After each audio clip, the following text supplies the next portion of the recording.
مخاطر في حياته عشان يروح يجيب طحين، رايح على المساعدات الأمريكية مطرح ما بقتلوا الناس هناك، هم بيعملوا مع الناس زي لعبة الحبار.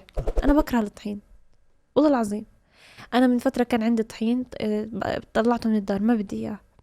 بحس إنه هذا الطحين هو سبب مأساتنا، يعني هو هذا الطحين بده يموت حدا في يوم من الأيام، إنه عشان الطحين هو الخبز اللي بدك طعم منه، هذا بده حدا يموت عشان يحصل على طحين، فليه يموتوا عشان؟ فأنا بكره أشوف الطحين، بكره اسمه. تعرف شو النزوح؟ أسوأ إشي ممكن الإنسان يجربه في حياته النزوح.